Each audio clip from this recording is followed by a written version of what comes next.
The world of self-help is built on one of the simplest but most powerful promises, that your life can be transformed if you just learn the right secrets.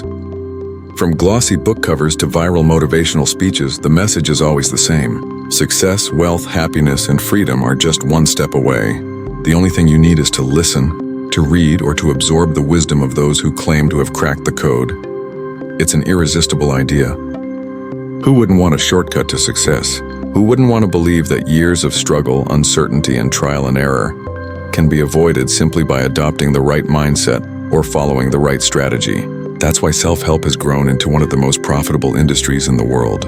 It thrives on our desire for improvement, our hunger for change, and our fear of failure. But beneath the glossy covers and the viral sound bites, there is a truth that's uncomfortable, even painful, to confront.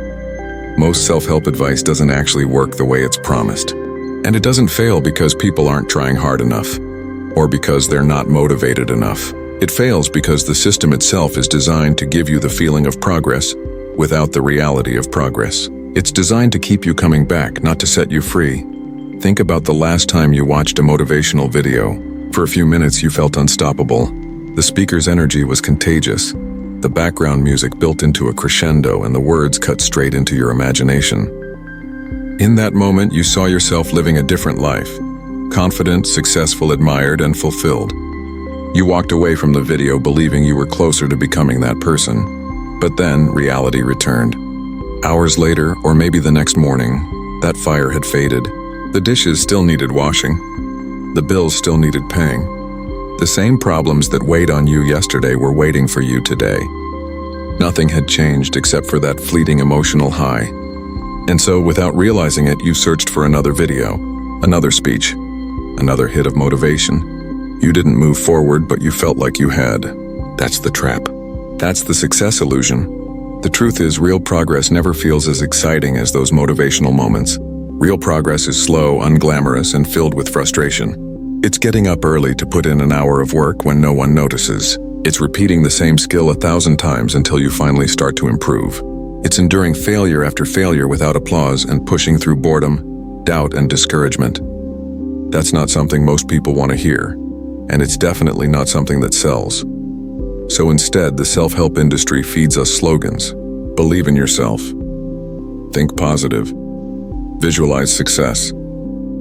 These are easy to remember, easy to repeat, and easy to market. But they're also shallow. Believing in yourself won't fix a broken business model. Thinking positive won't make you healthy if you don't take care of your body. Visualizing success won't magically put money in your account. These slogans are like motivational candy, sweet in the moment but empty in substance. What makes this illusion even more dangerous is that it feels productive. You watch a video and feel inspired, and your brain rewards you with a hit of dopamine, the chemical of motivation and pleasure. You mistake that chemical rush for progress, and before you know it, you're addicted. You're chasing inspiration instead of building results. You're consuming instead of creating. And the more you do it, the deeper the illusion becomes. The industry knows this. It's not an accident. Hope is their product, and hope is addictive. If a single book or seminar truly gave you everything you needed, the industry would collapse. But that's not how it works. Instead, each new piece of content gives you just enough inspiration to keep you hooked, but never enough to free you. You're left hungry, always reaching for the next thing, always believing the breakthrough is just around the corner. But here's the harsh reality. The breakthrough doesn't come from a video. It doesn't come from a book. It doesn't come from someone else's story. The breakthrough comes from action. From small, boring, unglamorous steps taken consistently, whether you feel motivated or not. That's the truth no one wants to hear, and that's the truth the industry rarely tells you. One of the biggest tricks of the self-help industry is its obsession with success stories. You've heard them countless times. A speaker tells you about someone who went from being broke to wealthy, from insecure to confident, from struggling to thriving, all because they followed a certain method or mindset. These stories are inspiring, but they're also misleading. What you're not told is how rare those success stories actually are. Psychologists call this survivor bias. We only see the winners, not the countless people who tried the same thing and failed. It's like watching an ad for the lottery that only shows the jackpot winners. It makes you believe that success is common, when in reality most people who buy a ticket never win. The self-help world works the same way. For every person who claims a book or seminar changed their life, there are thousands who walk away unchanged. But those stories don't sell. No one wants to hear about the person who applied all the principles, worked hard, and still didn't achieve their dream. So those stories are buried, while the shiny success stories are pushed forward to convince you that you too can be next. This creates a dangerous cycle. You start to believe that if you're not succeeding, it must be your fault. Maybe you didn't believe strongly enough.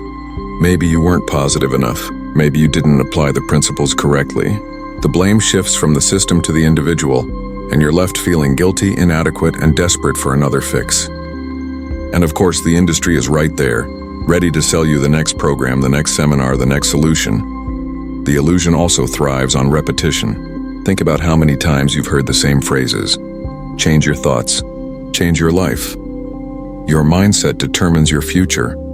You are the average of the 5 people you spend the most time with. These aren't necessarily wrong, but they're repeated so often that they lose all meaning. They become mantras you chant, not truths you live. And because they're so vague, they can be stretched to fit any narrative. If you succeed, the advice is credited. If you fail, the advice is blamed on you. Either way, the system never loses. And then there's the emotional side.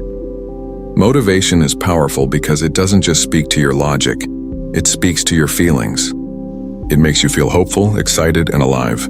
But feelings are temporary. No matter how moving a speech is, the emotion fades. That's why motivation never lasts. That's why you need another hit, and another, and another. The industry counts on this. It doesn't want you to act once and move on. It wants you to keep coming back for more. But what about the authors and speakers themselves? Are they all liars? Not necessarily. Many of them truly believe in what they teach. Some of them even apply it in their own lives. The problem isn't always bad intentions. It's the way the system works. Once you're in the business of selling motivation, your income depends on keeping people inspired. And keeping people inspired often means simplifying the truth, exaggerating the results, and feeding hope instead of reality. That's why so much of the advice feels repetitive. Most of it can be traced back to the same core principles, recycled again and again. Napoleon Hill's Think and Grow Rich, written nearly a century ago, is still quoted as if it's revolutionary. The ideas that thoughts shape reality, that persistence pays off, that desire fuels success, have been repackaged for decades. Each generation of gurus presents them as new, but they're just echoes of the past. If these principles alone were enough, why are people still searching for answers nearly 100 years later? The truth is, ideas are useless without action. You can read every book, watch every video, and memorize every principle, but if you don't apply them consistently, they do nothing for you. Knowledge without application is just entertainment.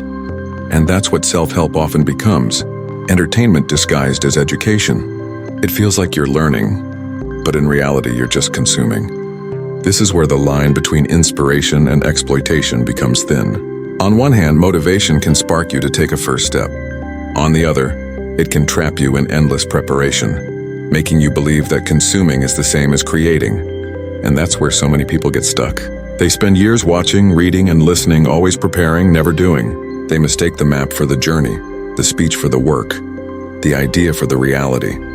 The cost of this illusion is greater than most people realize. It's not just about the money spent on books, seminars, and programs. It's about the years lost waiting for the perfect moment, the right mindset, or the next breakthrough. It's about the opportunities missed because you were too busy preparing instead of acting. It's about the dreams that fade because you spent more time chasing inspiration than building reality. The hardest part of breaking free from the self-help illusion is that it feels so good. It feels safe. You can sit back, put on your headphones, and feel like you're making progress just by listening. You can convince yourself that you're on the right track because you're always preparing, always learning, always seeking the next insight. But here's the truth. Preparation without execution is just procrastination in disguise. The real work doesn't feel like the content you consume. The real work is messy. It's frustrating. It's repetitive. There are no cheering crowds, no dramatic background music, no instant breakthroughs.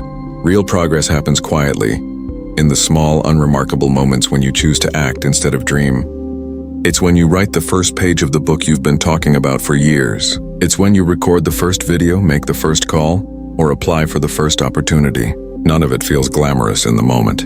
But those are the actions that build momentum. And here's the paradox. Most people already know what they need to do. They don't need another book or seminar to tell them. Deep down, they already know they should save money, take care of their health, practice their craft, or start that project. But instead of doing those things, they keep searching for more information. Why? Because acting is scary. Acting means you might fail. Acting means you'll face discomfort. Consuming, on the other hand, feels safe. It keeps the dream alive without exposing it to the risk of reality. That's why the self-help industry thrives. It gives you the illusion of progress without the risk of failure. You can live in a fantasy where success always feels close, just one more book or one more video away. But fantasy doesn't pay the bills. Fantasy doesn't build skills. Fantasy doesn't change your life. To see the truth, you have to step back and ask yourself, am I consuming motivation to inspire action, or am I consuming it to avoid action? The difference is everything. If you use a speech to light the spark, and then you immediately put that spark into work, you can benefit from motivation. But if you're stuck in the cycle of endlessly watching, endlessly preparing, endlessly waiting for the perfect mindset, then motivation has become a trap. And here's another uncomfortable truth. Discipline beats motivation every time. Motivation is temporary. It's like a sugar rush. It gives you energy in the moment, but it fades quickly. Discipline is what carries you when motivation disappears. Discipline is waking up early even when you don't feel like it. Discipline is working on your goals when no one is watching. Discipline is choosing long-term results over short-term comfort. It's not glamorous, but it's real. And it's the only path that leads to lasting success. When you look closely, the self-help industry rarely emphasizes discipline. Why? Because discipline can't be sold. No one can hand it to you in a book. No one can package it into a seminar. Discipline is something you build yourself day by day through choices and actions. And because it can't be bought, it doesn't make anyone rich to tell you about it. So instead, they keep selling motivation, because motivation can be packaged, branded, and monetized.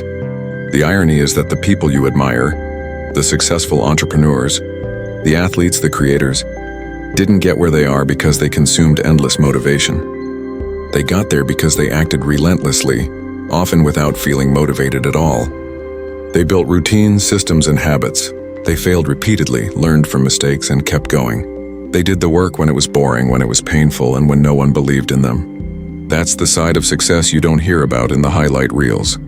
So where does this leave you? It leaves you with a choice. You can keep living inside the illusion, feeding yourself hope while your life stays the same, or you can step out of the cycle and face the reality of action. It won't feel as exciting at first. It won't give you that same dopamine rush, but slowly, steadily, you'll start to see real changes, not in the form of a perfect life overnight, but in the form of progress, small wins that stack up over time. And that's the real secret no one wants to admit. Success is not about sudden breakthroughs. It's about accumulation. One small effort, repeated consistently, grows into something powerful. One day of discipline turns into a week. A week turns into a month turns into a year. Before you know it, you've built a body of work, a set of skills, or a foundation of habits that actually change your life. The self-help industry will always exist, because people will always want shortcuts. There will always be new books, new courses, new gurus promising faster, easier paths to success. And as long as people crave hope more than truth, the cycle will continue. But you don't have to stay in that cycle. You can recognize the illusion for what it is and step beyond it. The next time you feel that spark of inspiration from a video or a book, don't just sit with it. Use it as fuel. Do something immediately. Take one step, no matter how small, toward the life you want. Don't just dream about it. Don't just talk about it. Don't just visualize it, do it. Because action, not inspiration, is what transforms your life. And when you feel tempted to keep consuming, remind yourself, you already know enough. You've already heard the principles, the slogans, the strategies. You don't need more information. You need more action. The difference between the life you want and the life you have is not another book or another seminar. The difference is what you do starting right now. The success illusion is powerful. It's comfortable. It's easy. But it's also a trap. The only way out is to stop confusing the performance of progress with real progress. Stop chasing the feeling and start chasing the reality. The speeches will fade. The slogans will fade. The promises will fade, but the work you do will remain. That's where your future is built, not in the dream, but in the doing.